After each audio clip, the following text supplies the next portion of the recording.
these councils, they should appreciate one thing, that the government sometimes, though the share system that they have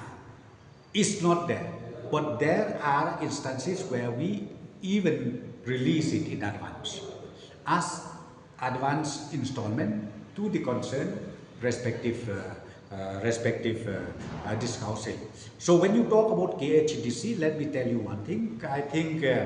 up to March 2026, we have cleared everything about their dues. So I don't see that we have any outstanding in. Syukur ngasyu kuat benrap niat eka jing pensai jong IEM in charge ng finance kumbila ong mentan ba mengaru ngadon lang ha kata meeting ke belah hot taka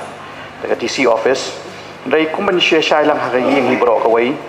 jing sisa kibu lai teli ke meeting ke bangin ya kendo bangin ya kren halor ke dia ke salary ke baki ki terwa na kaliang jong ke government andai ke basmusi ke long bang ya syong tang artli ki meeting Pak hadin kata ki kam ai syu kanu ke jing pentip nani ke jing pentip syangi ba kinle kumno ya kani ka jing decline ke jongi namar ba kum bakila ong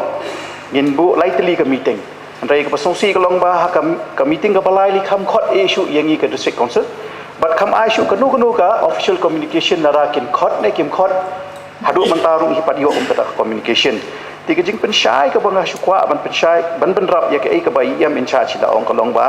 ke jing decline ke jongi ya kani ke jing terwa jong ki officer kalong bai tangah ke wei ke nongrem barabang ya keren halor kani bat ka komiti ke bala pha da sarkar yong bai lada ka sarkar hi ga skit clear